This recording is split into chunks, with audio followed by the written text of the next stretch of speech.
Jinjiyan Azadi Devrimi 3. yılını geride bıraktı. Öncelikle şunu aslında sormak istiyorum.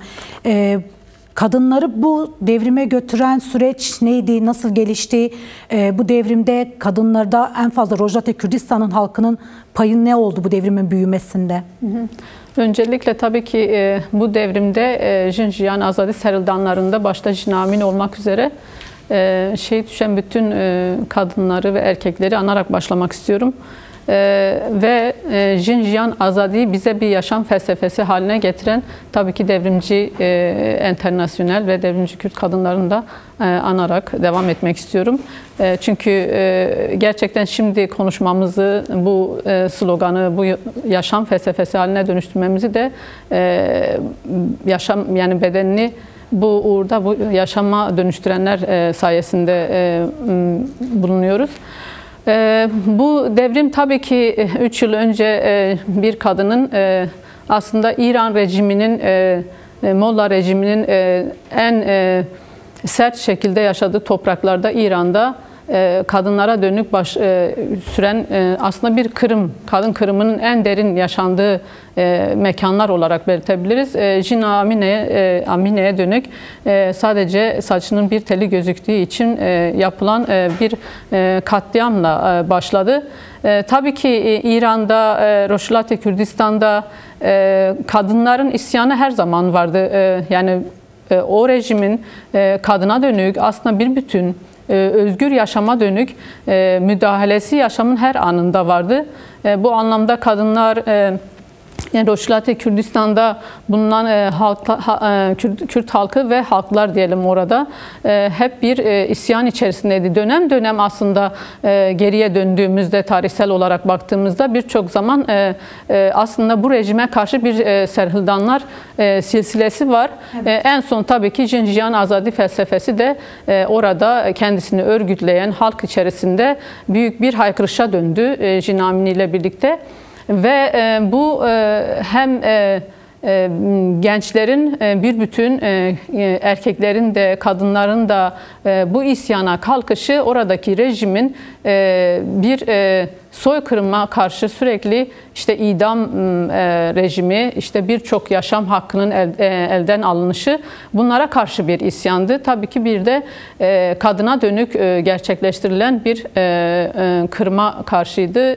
Her türlü kırım orada yaşanıyordu. Bir bütün kadın sesiyle, saçıyla, bedeniyle sürekli bir kıskaca alınma hali İran'da var.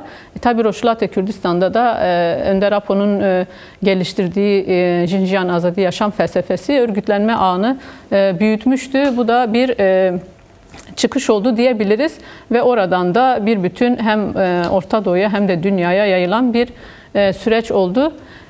Yani İran'ın bu boyutunu söyleyebiliriz. Yani Rojava Kürdistan'da halkın artık bu rejimi kabul etmeyişinin bir isyanına dönüştü diyebiliriz.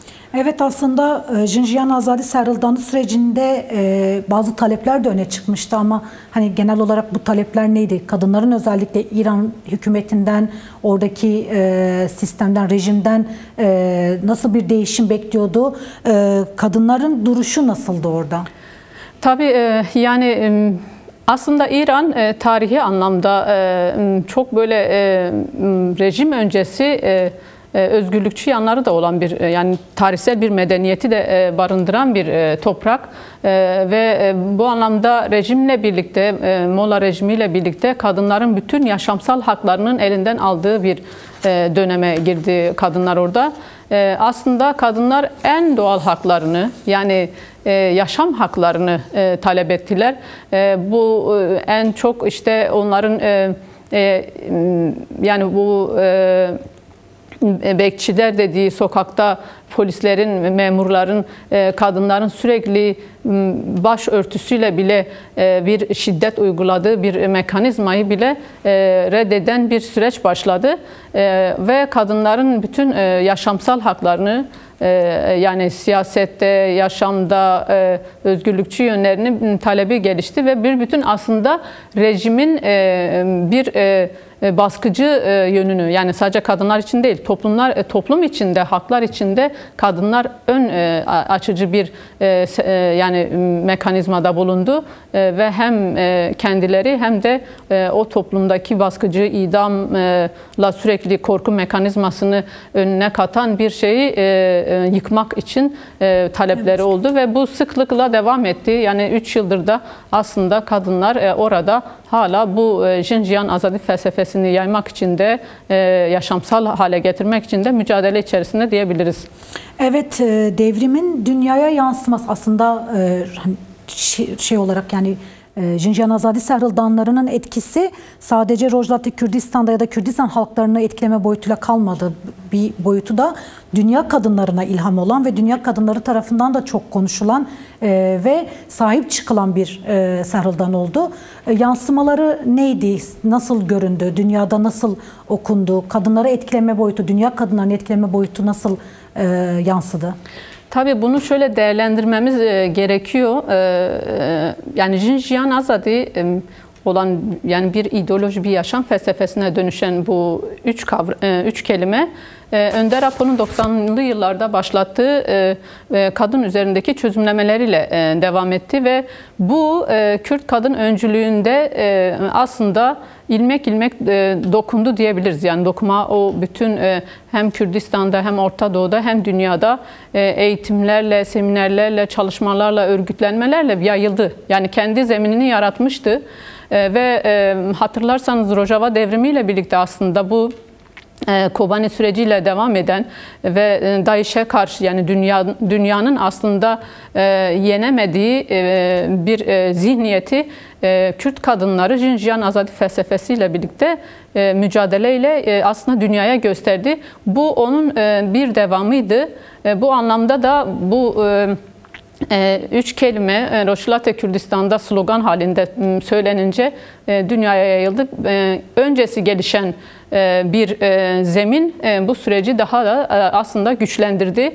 Bu anlamda diyebiliriz yani Kürt kadınların öncülüğünde ve bütün internasyonel bir mücadeleye dönüşen bir süreç yaşadı bu felsefe. Tabii ki örgütlenme ağı, eylem alanı, meydanlar hep bir haykırış haline dönüştü. Bu devrim süreci, bu 3 yıllık devrim sürecinin öncesinin bir çığlığa dönüşmüş hali diyebiliriz. Evet. Bu anlamda önemli. Jin Amini'nin sesi aslında ondan öncesi de gelişen DAEŞ'e karşı mücadele eden, ondan öncesi de aslında hep dünyanın her yerinde bu sisteme karşı, erkek egemen sisteme karşı kadını bütün aslında çepeçevre saran, kadını kıskaca alan sisteme karşı bir mücadele alanı vardı ve Jin Amini'nin aslında o karşı gelişi bu felsefenin bir yaşamsal hale dönüşüydü. Bu anlamda da dünyada ses buldu, dünyada karşılık buldu ve en önemlisi de şöyle belirtebiliriz. Sadece sokaklarda slogan haline dönmedi. Yani bu bizim için önemli, bunu değerlendirmek önemli.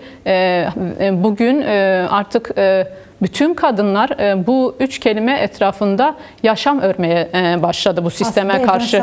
Evet, evrenselleşti ve artık sadece bu anlarda sokağa çıkıp bir slogan atma, bu sloganı atmanın dışında arka perdesinde bu erkek egemen sisteme karşı yani kapitalizmin yarattığı bu cendereye karşı Önder Apo'nun geliştirdiği bu yaşam felsefesi artık kendisini örüyor. Yani müthiş bir ağ oluştu. Belki yani çok zamanımız yok. Demokratik kadın konfederalizmi bugün aslında Jinjiyan Azadi felsefesinin etrafında kendisini örmeye başladı. Bu anlamda önemli. Yani Kürdistan'dan Orta Doğu'ya, Orta Doğu'dan da bütün dünyaya yayılan yani mesela şimdi önceki haberinizde çok duygu yüklü bir şey. Meksika'da Önder Apo'ya bu felsefenin yaratıcısına bir şiir yazılıyor. Bu önemli. Yani anlam dünyası aslında karşılığını bulmuş, yaşama dönüştürmüş, mücadele alanına dönüştürmüş. Böyle tanımlamak önemlidir. Ve bu sürecin içerisinde de, bu dönemin içerisinde de aslında öncü pozisyonda yer almak için bir karar, yani bir iddia var. O anlamda Önder Apo'nun da belirttiği bütün perspektifler bu doğrultuda. Tabii ki amaca ulaşmak bir eylem halinde olmak, örgütlenme halinde olmakla gerçekleşir. Bu anlamda bugün de hem Jina Amini şahsında bir mücadele, yani bir gerçekliği tartışıyoruz, ama bir bütün bu sisteme karşı, yani bu egemen sisteme karşı mücadele, yani dünyanın her yerinde mücadele halinde olan kadınlar var. Ve bence bununla birlikte şunu da belirtmek istiyorum. Bugün Önder Apo'nun belirttiği noktalar artık toplumsal dönüşümün erkek ve kadınla birlikte olacağı noktası önemli. Evet. Ve kadınlar bu felsefeyi yaşamsal hale getirdiğinde tabii ki erkeğin dönüşümünü de gerçekleştirme, beraber bu yaşamı özgürleştirme noktasında da, çünkü Jinjiyan Azadi felsefesini, sloganını artık erkekler de haykırıyor. Bir haykırma artık yaşama dönüştürme noktasına dönüşmesi lazım. Yani dönüşüm haline akıtması lazım, özgürleşme anlamında. Her ikisinin de özgürleşmesi, toplumun özgürleşmesi demek. Önder Apo'nun da aslında paradigması tam buna karşılıktır. Demokratik modernite paradigması.